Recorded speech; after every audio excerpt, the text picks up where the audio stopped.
none of these people, no one messaged me to be like, oh, please ask this, please ask that. I mentioned once that I'm interviewing Zunaid Moti. So many people messaged me. So many, including some like, oh, don't you want to set up a meeting for me? And I'm like, no, guys.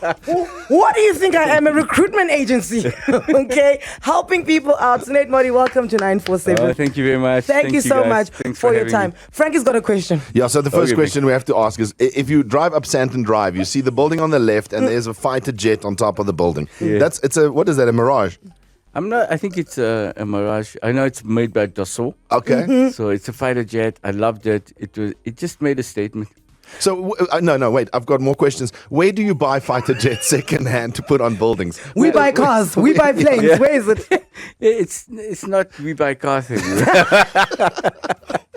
So the Defence Force had a couple of these lying around, and they decommissioned them, and then we repositioned it. Okay. And we did one that was repositioned to a school somewhere in the northern province for little kids. Okay. And that was the trade-off. Little kids get to see it. Oh, I see. And then, I always wanted to say that when people ask you, where are you working? I was like, just look for the plane. Look for the plane in Santon. Look for the plane on top of the building. Okay. And please admit, your wife first said no about you doing that. Hey, somebody had to say to you, no, Zunaid, you can't. My wife keeps on telling me, even now when we drive past, she said, you shouldn't have done that. It's like, shouldn't have done look at that, man. Take that thing down. It's crazy. When we put the jet up there, it cost so much more money than the value of the plane. Yeah, I'm sure. They had to put it into 1,000 pieces and then put it back together.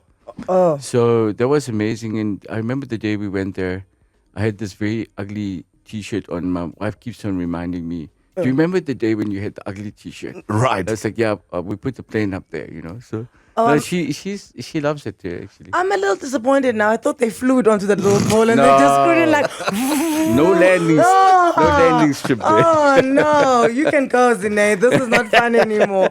Listen, we're gonna get the shallow stuff out of the way quickly so that we can talk here. Another question that all my friends had for me is, do you loan your friends money?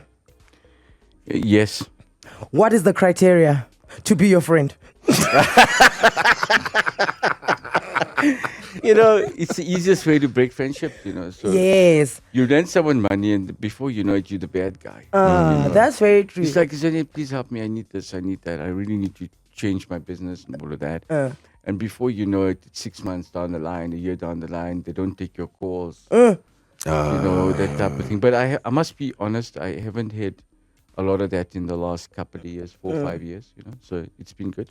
What's your criteria? Because I too have a wealthy friend, and I asked him this in my kitchen the other day. Is that what's your criteria when you loan money? And he said, if I have to speak to you 3 times after the date that you said you're going to give the money back, then we have a problem, and then we are no longer friends. Do you have like a steadfast rule that lies like that? If I help a friend, I don't lend them the money. In my mind, I'll say, look, I'm going to write this money off the day I give it to you so we can preserve the friendship. Okay. The moment I need to ask you means there's a problem somehow. So just don't do it. If you're going to help your friend, give him some money. He says, yesterday someone rang me and said they need 3,000 Rand per month and to go onto my charity list on a monthly basis. But he wasn't a very old guy, and I really look after old mothers. It's my thing. Okay. Ladies that are over 65 that the kids are not looking after and that sort of thing. They ring me. I have so many mothers, over 60 mothers at the moment. Oh, wow. Texting me the whole time. I need this, I need that. It's a full-time job, that. But the guy, I said to him, listen, can I give you just a little bit of money up front? And I gave him a small sum of money. It was finished. Won't hear from him. That's Thank it. God. It's it. You give it. Yeah, if you think you're going to lend people money, get it back, it's not going to happen in Russia. I love the fact that you will speak about money, because people with money don't like to speak about it. I'm like, no, man, but that's all we want to talk about with you. Like, Okay, and then lastly, how do we become friends? That question is coming up and down again. Hey, you got to go through my wife. She's the gatekeeper. Depends on how well you can cook. My wife's a bad cook. She knows, I shouldn't be saying this on time. Oh, wow. Since she moved into our house, to be honest, she's cooked twice. And the first time she's injured her finger. Grated part of her finger off, so that was ridiculous. We couldn't eat the food, obviously. She did it on purpose so that you don't ask her to cook again. Yeah. Can you not see the psychology here? Yeah. I'm sure you do that at home too. You look like the type. Do you know exactly how much you're worth? I'm not worth a lot of money. The family trust is worth maybe a bit of money. Okay. But I don't actually look at that, to be honest with you. The number's not important to me. It's for me, the everyday, the life that I live, the opportunities I have, The opportunities you create. the opportunities I create, you're right. And the ability not to, if I just don't want to go to work, I just don't want to. But I'm not that way inclined. Yesterday, my son was sick for a week because he went for these teeth, what is it? This, When they tighten your braces. No. It's my 25-year-old kid, wisdom teeth. Oh, okay. They took them out, My wife obviously had hers extracted age 3, so she's haven't got those wisdom things going on with her.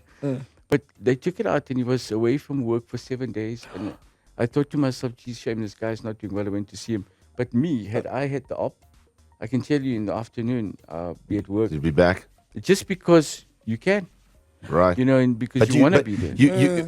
When we see the stuff online, it really feels like you love what you do. And this is why we wanted you in here, because obviously there is a direction that you're taking and you're shifting a certain way, and we can see it. And this is why, because every time I'm on Twitter a lot, and then your videos keep on coming up, and I'm like, this guy's interesting. He is. This guy's interesting. Thank you, man. And this is why we're here, to show you that we're a little bit more interesting than you. This is why we're here. and you're the businessman. But also, I just think it's nice to unpack a personality behind so many stories. You can take all these stories and put them together and decide this is how Zunaid Moti is. Yes. Or you can have him in here and you just get to know the guy. For me, I have children that are 25 and a little son now that's 3 months. So I broad spectrum of skills to have to keep on and look after, But what I see in the youth is they're not hungry enough, and I just need to get them to the point where there's hope. Okay. And they feel, listen, there's somebody that can listen. I can reach out to someone like Moti, and he'll actually respond. Right. So when I'm responding on the social media, it's me paying attention to somebody, and that's worth a lot of money. It can be somebody that you may think is insignificant today, but could be a billionaire tomorrow. Could be an entrepreneur tomorrow. So he reaches out, you say, hi, how you doing? A lot of these CEOs in the listed companies not doing that. No. They're sitting at home in front of their fireplaces, I hope, and chilling out, talking about the billions they made. But I feel that I'm still got a bit of youth behind me. I'm not hitting that 50 yet. And if you call me uncle, I'm going to be pissed. We'll call you Worm on the show. After 50, you call me Worm. Listen, on the way, if believe it or not, his first business almost failed. Yeah. It's a waterproofing business, but he launched it in winter when there was no rain, so he didn't quite have a way to figure out how successful this is gonna go. Why is the phone not ringing? And then it plunked on its face. We'll talk about that on the way. In studio, we have got businessman, entrepreneur, and now slanting into the philanthropy side of things. Absolutely. Okay, Zunaid Moti, and believe it or not, his first business failed. The evil side of me came out one night, and he said, Zunaid, I know you can't make things happen with the rain, but you got a plan. So I made printouts on an A4 page, and I got people to cut it into 8, and I employed my people to make sure they go to all the houses and give them a free evaluation of their waterproofing in winter, so that by the time summer comes, we could help them. Man, I did a really bad thing. I told them that when they get up to the roofs and when they check bad things, they must make sure they accentuate those bad things, Explain to the people that they have problems. Come the rainy months, man, it was hectic. Our phones were ringing off the hook. This is you creating your own demand, right? Demand and supply, man. So you started a waterproofing business, right? But you started in winter. It's not raining. No one is coming through. You make flyers. People have flyers. They call you. You go and you check out the roofs, and you just create a little bit of a problem so that they can call you back. Just ring me when it rains. But I think the issue in the point I was trying to make was that timing is everything, and you guys know that. Whether you getting married, getting divorced, starting a business, whatever, timing and cash flow. If you get those two wrong, you're gonna fail, boy. The cash flow, the timing, and generally, like I did that bad move, open up in winter, the cash flow was negative. And it just didn't rain for a long time after. So, it's timing, as I keep on telling people, timing and cash flow. I can't impress more on the youth. They don't worry about the cash flow. They go out sometimes, they spend too much money. And I'm just trying to ground them a bit. You'll see the social media go out. I'm trying to tell them, listen, just chill. Save some cash. Make sure that you don't spend all your money throughout the month. Don't get to the 10th or the 15th of the month and start phoning the parents. Hey, I need some money. One of the things you said in the clip is like the evil side of me came out. And, I appreciated that because every time I've interviewed businessmen and you asking them, like, how did you do it? How did you make your first millions? Always believe in yourself. Go out there and do it. And I think you're giving proper things like, this is what I did, this is what I did, this is what I did. There's like an unnecessary evil towards building a success, right? Now, do you think that it is impossible for somebody to become successful without being a little bit on the dubious side?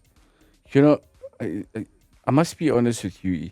When you talk about dubious side, everybody has some bad thoughts. Man. Everyone. When I'm in the car and I'm driving and my wife says something bad, what I think is not what I say nowadays, And I keep on warning her with my eyes. I give her that look and she says, are you thinking about something that you don't want to tell me?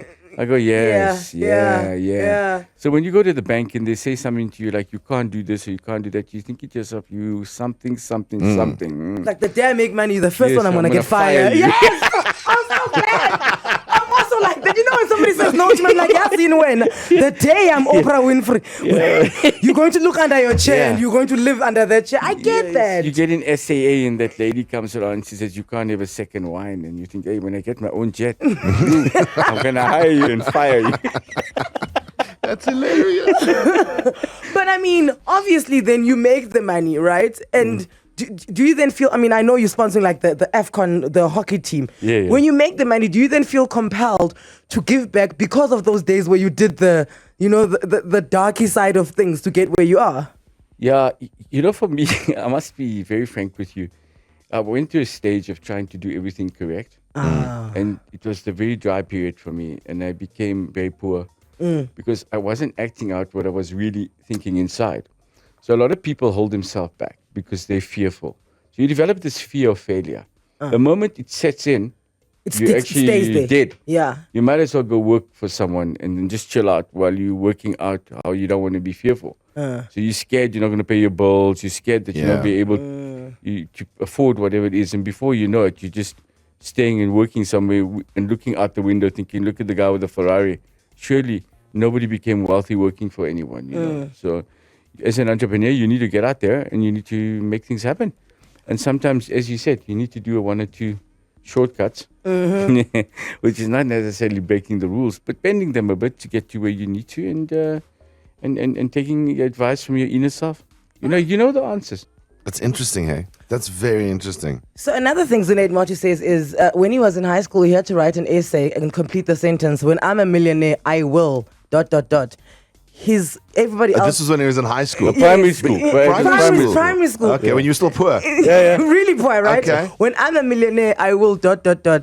Everybody else wrote pages and pages. He just wrote one sentence, get my PA to write this. I said my secretary, yes, did I get a proper clap from the teacher? When we come back, still with Zunaid Moti, we're going to discuss that and some other business deals that have made headlines. Zunaid Moti in studio, no longer the CEO of the Moti Group. He stepped aside now because he feels like he's done all the dirty work. And who's in there Very now? true, Who's in there? Dondo? There's a guy called Dondo Mokhashane. He was the treasurer of Republic of South Africa, the DG. Fantastic guy, very measured, very compliance-driven. We get along 50-50. Which is good. When he said compliance-driven, I looked at him because I was like, this is where the issue lies. Every time you talk and you don't have a piece of paper, it's a problem. So does everybody who gets hired by the Moti Group get a billboard when they... No. Is that your HR announcement? Because he's got a billboard, this Dondo guy. I'm like, look at you. He looks quite cool there, He does. in the billboard. But I stepped aside because I need him to go forward with the youngsters in a more compliant environment. And I've had this whole... Not like the cowboy you've been. Yeah. The controversial cowboy thing. It always sticks out. You go to meetings, you go to banks. I just said, okay, let me go to Zimbabwe. Let me enjoy the weather. Let me become a miner like I used to be. Be more on hands. And I'm enjoying it. I'm really loving it. What's the wildest rumor you've heard about yourself? Oh, man, I don't know. Oh, the other day I heard that I was... someone asked me, listen, are you having another child? I said, I just had one now. It's 3 months old. With the He same said, woman? No, that was the issue. It was like, I would be having another child with someone else. I'm like, Zunaid, are you mad? I hope my wife hasn't heard this. But, she says, so I heard this bad rumor about myself. And I said, no, I just had a beautiful son. He's already 3 months. You're a bit late on this one. Oh. So now I do get some crazy rumors that come out, and people calling me and asking me crazy things. But I think that was the craziest for me after I had the kid. And so that's, I think, the compliance issues. There's so much paperwork today. Everything you do, there's a whole lot of paperwork, a whole lot of rules, and you got to follow them now. I want to ask, what's the wildest rumor that's true? No. I'm not talking about that. The other day, everyone's saying to me, Zunaid, you must go drive the Bugatti and all of that. And I'm going, yes, I'm going to go 300 k's per hour. And then the team says, listen, you're limited to 120 k's per hour. I said, okay, let's take the Mini. Let's go to work. I'll get to 80 k's per hour. The Bugatti. Leave it. No point. I'm going to break rules. I'm going to be controversial because I went over 120 k's per hour. I said, no, I'm at home. What keeps me up at night? I think I worry about what people are not doing and employed to do. I think the thing that makes me most annoyed is when I employ you to do something and then I need to employ someone to watch you and then I need to employ someone to watch that person and the job still doesn't get done. Then it says that the leadership is bad, which means it's a bad reflection. I mean, so often I go to bed at night and I think about where am I erring and how can I efficientize where I'm at in my business, in my social life, and in my personal life. What type of leader are you? Controversial? No. Everybody wants to hear that nonsense. We've gathered that, okay? No, we've gathered that. Everybody from Investec has tuned out already. No, they're good guys. Investec are fantastic guys. Okay. The old leadership in Investec, they're not going to, people like that not going to come around again. They used to make decisions. On the they fly. Were entrepreneurs. Yeah. They took a bit Risky. of risk. Yeah. Brazen. And they made a lot of money. They created Investec. And that's the type of leader you are. Risky, brazen, controversial. I think, for me in the future, if there's some risk to be taken, if it's calculated, it doesn't take you out. If you lose the money, it's good. You must be prepared to lose the money if you're investing in something like I've done this Moti moves. Youngsters come along. They put deals on the table. The other day I had an 18-year-old. Was he 18-year-old? 18? Yeah, we financed him about 3 million. Jeez. This project. Okay. There was another entrepreneur. He was his sight was impaired, but he was a professor. He is a professor. He had the most amazing idea about a product that we're developing to establish whether you have breast cancer and what stages you have it at. And he just couldn't get it off the ground. Today he's a millionaire. Wonderful. Researching, getting to the right people. There's a new one that I've picked this month. Every month I pick an entrepreneur, and then we finance them, and we hold their hand and take them through the process. So it costs many millions, but I do think that if I can just change one youngster per month, I'm at least winning. Other entrepreneurs need to come and do the same thing and sort of do that. But I got introduced this morning to a concept of a studio. So I'll be looking at that. Can we open up the WhatsApps and ask guys, could we take a few business ideas and throw them at you? We'll throw 3, and I just want to see your reaction between hearing an idea and knowing if it's a good idea. Let's go, man. Okay, there we go. 0614947944. No, that's the wrong. 084. No, that's not ours. That's ours a competition. 08400000947. Send your business ideas. We've got the sharkiest of the sharkest tanks here. Okay, Right, but be quick now. A quick voice, not 30 seconds. Give it to us. Don't tell us when I was this old. the elevator pitch. No, it's the elevator pitch. Okay, get to the point. He's going to listen. He's going to tell you thumbs up or thumbs down immediately. What is Zunaid Moti like when he has to apologize to someone? Man, I'm very humble. If I've done something wrong, I go in and I say, listen, I'm sorry. How can I fix this? There's really no point in you becoming arrogant when you're wrong and you know you're wrong. You just get down there, get on your knees. If it's a woman, if it's a man, you can still remain standing and go, if you want to knock me out, now's your time, But it doesn't cost you anything to apologize. It really doesn't. Have you always felt that, or is that something that you learned along, the many life lessons that you've had? It's only been recent in the last 5 years. Yeah. So you learned it 5 minutes ago. No. He learned how to apologize on the way here. This was an apology to everyone he should have apologized to in the past. Listen, if you're tuning in and you think Zunaid owes you an apology, this is it. Yeah, you're going to have these phones ringing. He is officially he is officially sorry. Do you think anyone owes you an apology? I never look at life like that. I can't control people's actions. They do what they want to do. They do what they have to do. I'm not in control of what they do. So why worry and fret about it? Worry about what you can do. All All right. Okay. So, like we said, we've got a Shark Tank in here. The Shark Tank is sending us all your business ideas. This is something he's doing now on the daily, just by the way. Yep. Is there a name for it? It's called Moti Moves. It's for Moti the young Moves. entrepreneurs. Well, there's been an older entrepreneur too. Because when you get older, it becomes more difficult for you to have that fear about starting all over again. Yeah. So the young guys are doing very well. Some of the stuff I see is amazing. We have talent in South Africa. The young people are just amazing. I mean, this guy came up with an idea where he illuminates and builds a box that's a moving advertisement on every one of the Ubers. So we financed that to him.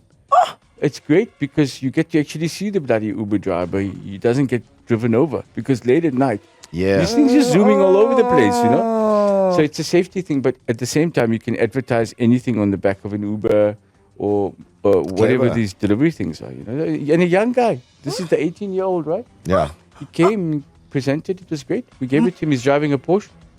We gave it to him for a month. But you know, Haven't heard from him. I was about to say. I was about to say. I keep on phoning. It's like the subscriber. All right. Here are more people that are not going to call him as soon as they buy a Porsche. So speaking about timing, like, is it a good thing to start, I don't know, like a car rental business in terms of Bolt drivers and all that type of stuff? Maybe I could buy some vehicles, get at least 5 vehicles, let the Bolt drivers rent it out from me. Is it a good idea? No, you say no. No, it's overdone. It's saturated. It's saturated. But if the guy came along and found a new creative way of getting a Bolt driver, Uber driver to advertise in his car that was innovative, like I just spoke about these Uber drivers, and that could work because he doesn't have a cost line. The car's going, the Uber's running, the costs, whether they fix the overhead or variable, are running. You just find an additional income to the current costs that you have. That's the answer, man. Try and make money off your current expenses. You don't want. There's so many of these Uber. Don't things incur that- more costs. Yeah, don't. If the cars are there, the cars are there, but don't go and buy cars. And create innovation. Some of the simplest things in life are very successful. You don't have to think deep and think high technology or try and be the guy from Tesla, man. Just sometimes keep it simple. And most of the Right. best ideas come out of there. Make sure the cash flow is cool. Elon Musk just woke up and said, Zunaid Sorry. Moti didn't even call me by name. Yeah. He just called me the guy Elon. from Tesla. He doesn't see me. John Cena, you don't see me. So I recently started a career coaching business because of my background in recruitment. I've sat in 100 interviews, maybe even more in my lifetime, and I've seen the gaps that people make in interviews that sabotage themselves. So I started coaching people to get interviews right and to secure careers of their dreams. What I would like to know is how to market this in such a way that it's effective enough to reach the right audience that are serious about getting their careers off the ground. Oh, that's quite an easy one. You look at the youth today, they're very lazy. They don't want to read. They don't want to buy magazines. They don't want to research anything. So if you made an app out of that thing that's interactive, it's going to work. Kids will want to be at home. You make an app, how to be interviewed. You turn it into a situation where you're looking at your phone, and then you can, a lot of the times when you see yourself doing the wrong or right thing, you say yes or no. That's you, clever. You turn it into an app and you interview yourself, and then you look at yourself and say, listen, I can improve here or not. I think if you turn it into an app, maybe it could make a bit of money. That's That's a clever right idea. there. I'm Very there good. for that one. That's very clever. I am so sad we're out of time, but with this Moti Moves, I think that we should have you in here once a month where you're talking about Whoa. the moves that you're making with the Moti Moves, because I like the fact that you are actively wanting to fund the youth. So I think if you don't mind, we can have you in here once a month, maybe on a Friday. We'll come in. 1st of October. What's happening on the 1st? Listen, on the 31st of this month, we have the webinar. Okay. I had 22,000 people in the webinar this month. I think maybe we can do something on the webinar as entrepreneurs. Yes. And work together. This is Women's Month. Want to give some money away to some women out there who come up with great ideas? Let's work on that for a month then, yeah? I definitely Okay. do that. And then next week, quickly, I know we have to go into news, Tembegele. I'm so sorry, but this is the news question. Next week, Zimbabwean elections, what do you think is going to go down there? I think that the current party will win. It's my personal view. I've been on the ground. I think there's a misconception around Zimbabwe and what's going on. I took some media out there to have a look at what Zimbabwe is about. Oh, we saw. Did you bring us a scarf? No, I don't wear the scarf, man. This one tabloid superimposed me to the pictures, but they didn't do it with a scarf. Please, Okay, man. I just wanted the scarf. I saw see that the media scarf. trip. I was like, hey. That Pearl Tusi, she just kept quiet. She's such a great lady. She just kept and enjoyed Zimbabwe. And enjoyed the Victoria Yeah, Falls. it was fantastic, and she looked great in Zimbabwe when I saw her. Anyway, I'm going to stop right now. You say the current party is going to take it, and we are looking at things looking up in Zimbabwe, because I know you've got interest there. I'm going to going forward, every month I'm going to take 1 or 2 journalists out to Zimbabwe and let them see what's going on and come back and tell their version. Okay. You see the difference? We shall hold you accountable to Done. that, Mr. Moti. Thank you so much for your time. Fantastic. Happy birthday to Tariq. His son is turning 14 today. Yeah. There we go. Happy birthday to you. Happy birthday to you. Happy birthday, dear Tariq. Now go to school. Now go to school, actually. Yes. Now I'm taking him to school. Okay, good. Happy birthday to you. Zunaid Thank you, guys. Moti is out. Anele and the club on 947.